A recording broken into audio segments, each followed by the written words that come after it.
Welcome to the Connecting with Care podcast, where we believe in valuing humanity, engaging spirituality, and promoting equity through our teaching, research, and service. I'm Curtis Isozaki. And I'm Zach Winterroad. Today, we're talking about one of the most important aspects of social work education, practicum placements. We're joined by Professor Whitney Luce and Professor LeAnn Gardner, who help guide students through these hands-on experiences. Whitney, as the Director of Practicum Education, and LeAnn, as the Associate Director, play such a key role in ensuring students connect classroom learning with real-world impacts. They'll share insights on mentorship, placement support, and even a story of students who discover a passion for working with older adults through their practicum. Plus, we'll hear about their favorite coffee orders and which TV show best describes their work at the Garland School. Let's dive on in.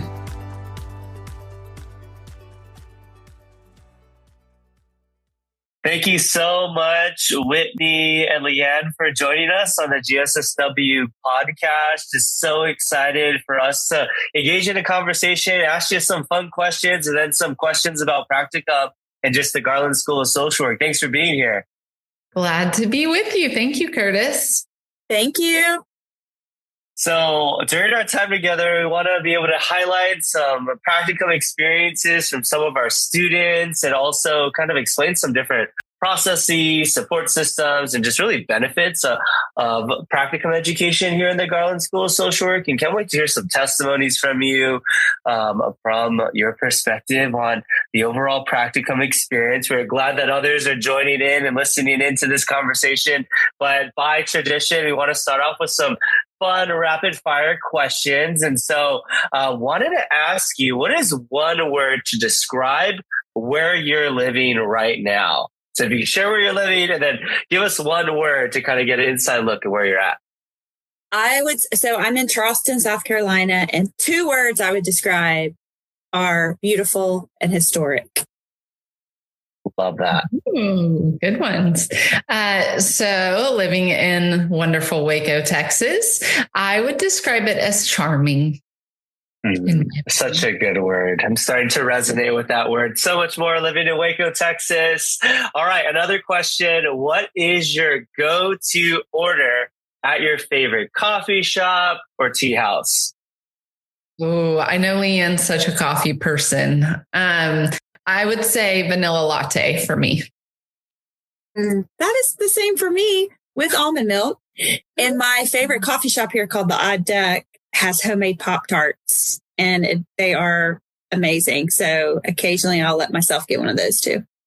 Love that. All right. Y'all know, friends, to hear their favorite coffee orders so you can get them, because these wonderful women work so hard for our beloved community. And so good to know what your favorite coffee shop drink order is.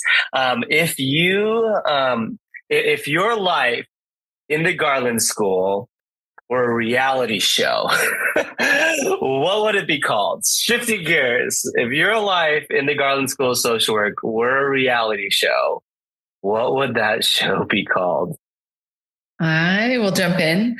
I think kind of like The Office, it would be the Practicum office, because I think a lot of times I feel like I would just look at the camera with like a, can you believe this kind of face? Because you just never know what's going to happen in Practicum. It's like, what students experience, an issue that comes up, the way an agency can change overnight. It never ceases to amaze. And so I feel like sometimes with The Office, it's like just funny scenarios that come up with that show. And so that's what I would think of for me. So mine is more personal because I always get a kick out of the fact that I live two lives. One is on Central Time and one is on Eastern Time. And so it would probably be like time zone confusion would be the name.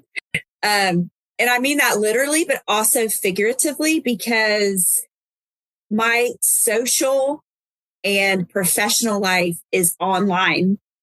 So my people here have no idea who the people I talk about on a regular basis are. And so it's like a weird experience to be, virtually entrenched in a place you love and the people you love, but then be an hour later with people you see on the regular. So something about time zone confusion. And because sometimes I miss meetings because of the time zone, even though I've done this 6 years.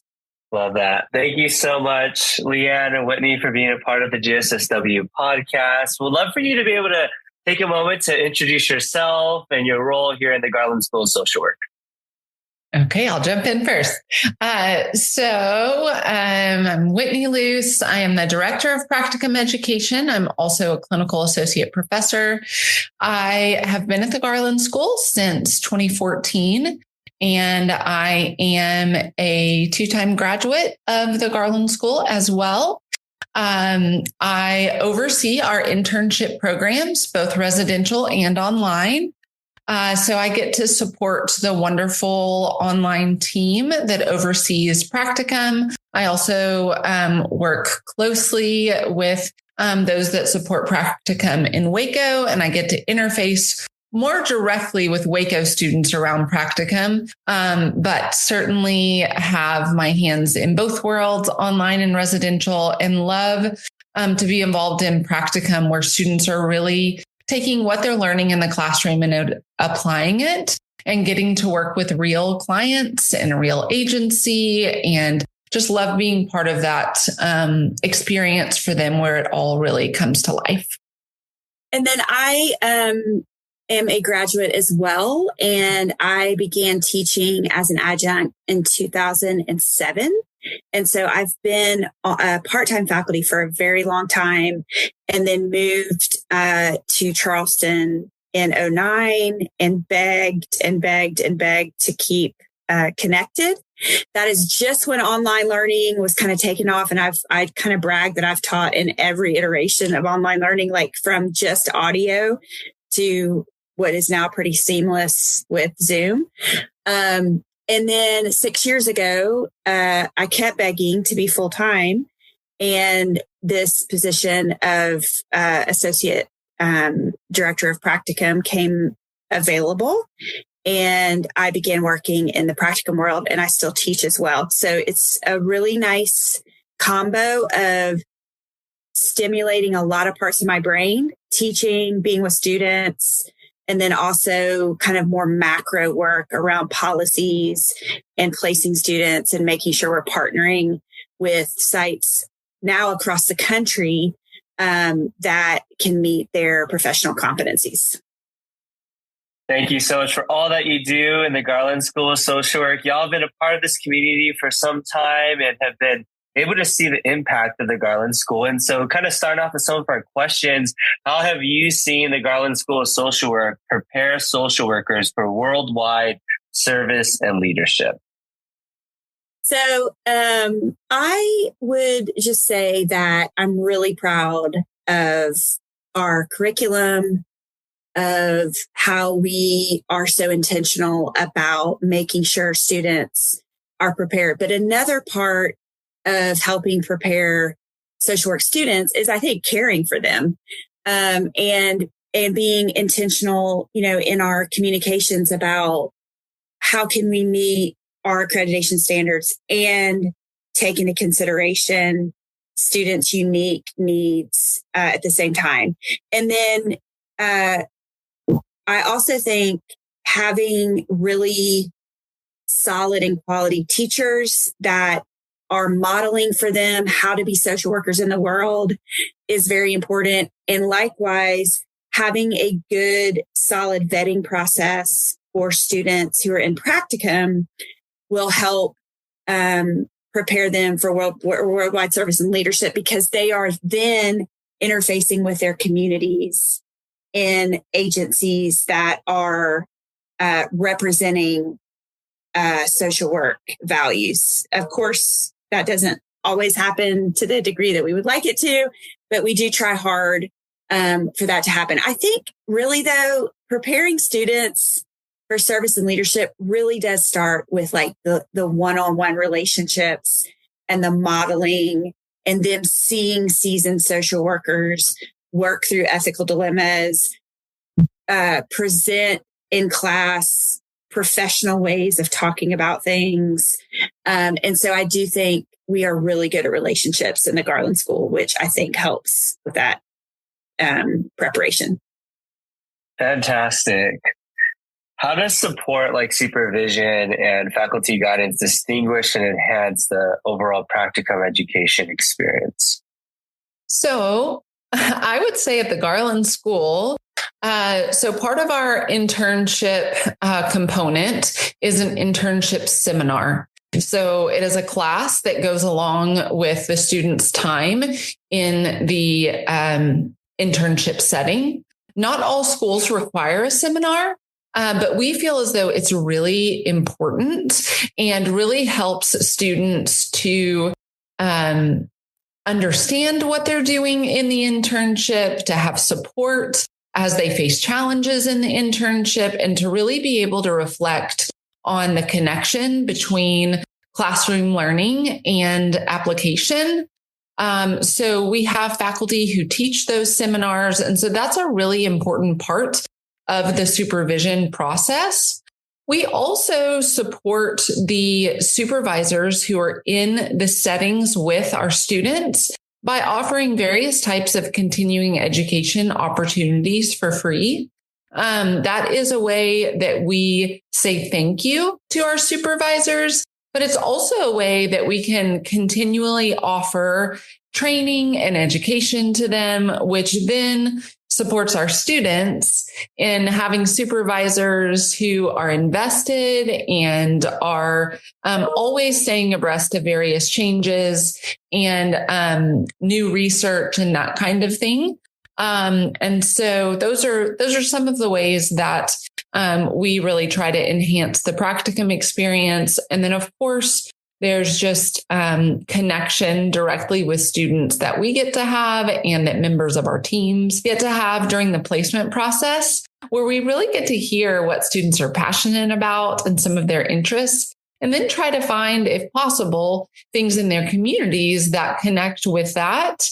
And so it's a really, I'd say it's an honor to be part of helping students to, for some of them, fulfill what they feel like is a calling in their lives. And certainly to be part for all students of equipping them for their future work. So reflecting of all the different students who've kind of been a part of this journey, can you share a story of a student who particularly had an impactful practicum placement experience? Hey, let me think about this one for a moment. So I shared one fairly recently with you, Curtis, so I don't want to duplicate. I will say that for some students, so I can say, for instance, there's a student in the Waco area who came into the program and in their advanced year said, I have such a passion for working with older adults. And that is just something that I really feel called to do. And I feel like I have some natural tendencies that maybe make me good at that, but I don't know. I want to check it out. I want to see what it's really like. And I always appreciate when students are like, I have this hunch, but I don't know, because we do often see that students will get into a placement and maybe they didn't think they would like something, and then they're surprised that they really do. Or they thought that something would be the perfect fit, and then it wasn't. They were like, oh, this was helpful because, it wasn't as great of a fit. That's part of the benefit of practicum, no matter which way it goes.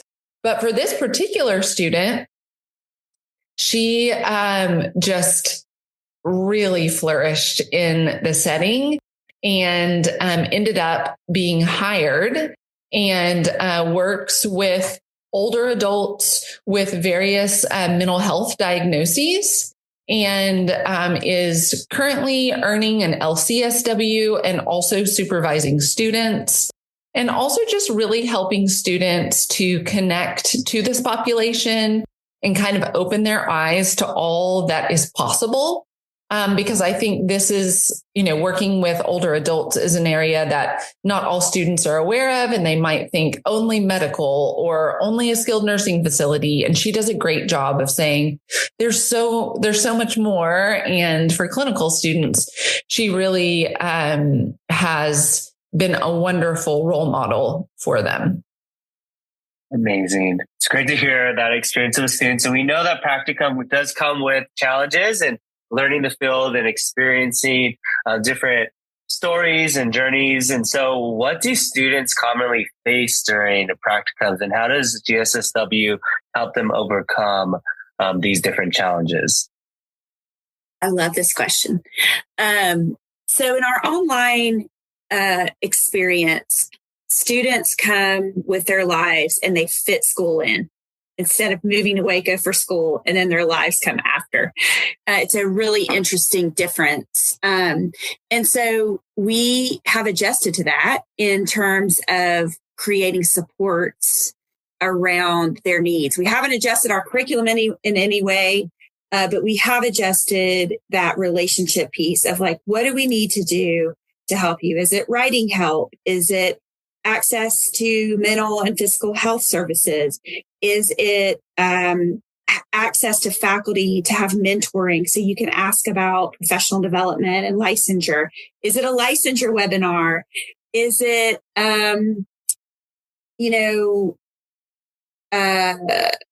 connecting? I've done this before where I've asked both people permission of like a student who's in Las Vegas where there's not a big Baylor presence. And I remember another student from Las Vegas, and I'll write her and say, hey, he's in Las Vegas. Can I connect you so you have like a Baylor friend in Las Vegas to network? Just going the extra step to acknowledge the need for community, especially in our students who are not in Waco or not in Texas, I think is helpful. I briefly mentioned mentoring, and I think that is a unique part of our program. And so this year we're piloting a group mentoring program. So for example, I'm leading one on trauma, loss, mourning, and grief. And so students sign up for once a month meetings during the term that is very informal, where we talk about that topic, but also possibly context of practice that might be relevant to that topic and what their particular interests are. I share resource lists, things like that. So it gives people a feeling that these experienced social work professors are available to them as mentors. I think that's a really important part. I would also say practicum specific, a huge resource we provide is we place students. They don't place themselves. So we don't hand them a list of 500 sites and say, go figure it out. We'll be here when you get back to give you the green light. We are sending sometimes 100 emails or phone calls in Las Vegas to say, hey, this student's interested in bereavement. Where might be a site that we could partner with? We are doing the heavy lifting in partnership with students to try to find a good fit that, first of all, meets the 10 competencies so they can graduate.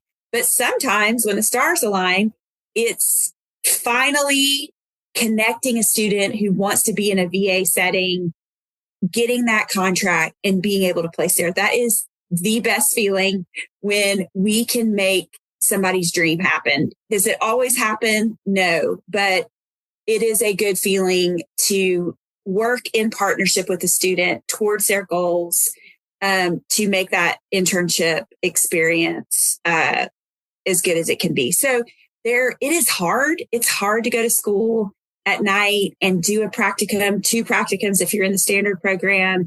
Our program is thorough and it is demanding, but I think we offer and encourage a lot of community within the students, but also student faculty. And then we also offer a lot of kind of more tangible assistance to help with the various things that come up. I will tell you that an example is a colleague of mine had a student reach out to her and say, hey, I'm going to have my camera off for a minute. my cat of 20 years just passed. I'm an animal person, so I feel that very strongly. And this colleague told me that she sent the student a card and the loss of her beloved animal. And I thought, I don't know how many other schools do that. I mean, maybe they do, but just the high touch relational aspect, I think, is how we support, knowing that, we can't remove classes. We can't, we have to stay within our accreditation, but we can sort of love people through the program, through our care and concern. So we'd love to hear from both of you as we kind of wrap up. What advice would you give prospective students exploring their career in social work at the Garland School? I'll jump in. I would say to be curious and to stay open-minded would really be advice that I would give.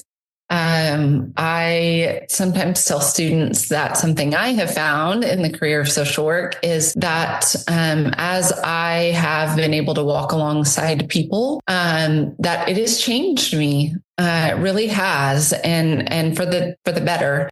But I would say just for students to keep an open mind, because really, I think when we have the honor of really getting to know people's stories, then, those experiences to some extent become part of our story. And we really start to approach other clients differently and sometimes to see the world differently. I would say often to see the world differently. And that's a beautiful part of being a social worker. I would say also to students, don't be afraid to talk to your professors. Don't be afraid to reach out if you have questions, if you have concerns, even if you think, we learned about this, but it's just not sitting well with me. What about this aspect of it? Or why would we approach it this way? I would say that our faculty like to have those conversations and appreciate when students really want to grapple with something. They are eager to participate in those types of connections. One related to what Whitney just said, my first one I wrote down was to take risks, whether that is in an internship that sounds really hard, remembering that it's usually an 8-month endeavor, and it is not your job. It's not your life. You're not signing on for your life. So do something really hard to learn the most you can. The second one I wrote down was lean on colleagues, build those relationships with colleagues and faculty, like Whitney said. And then the last thing that I say, because every time I say it to a class, I see their shoulders just like they're just relieved, is remember, this is not forever. This is really hard. You're juggling a family, friends. You have so many roles. You're doing night classes in Waco. You're basically focusing on school. That for good or for bad, this season will end. And my joke is you will read fiction again. Maybe not right now, but you will eventually read what you want to read. And kind of just reminding people that it is finite. It is something you've devoted yourself to, but it will come to an end in a celebration, hopefully, and you can kind of recalibrate your life to have some more downtime when you graduate. Thank you so much for y'all's words. As we know and acknowledge that this season will end, we're so excited for the ways that it will begin as you join our family over here in the Garland School of Social Work. Thank you so much again, Whitney and LeAnn, for joining us on the GSSW podcast. Looking forward to next time. Thank you, Curtis, for all you're doing. Thank you. Yes. See ya.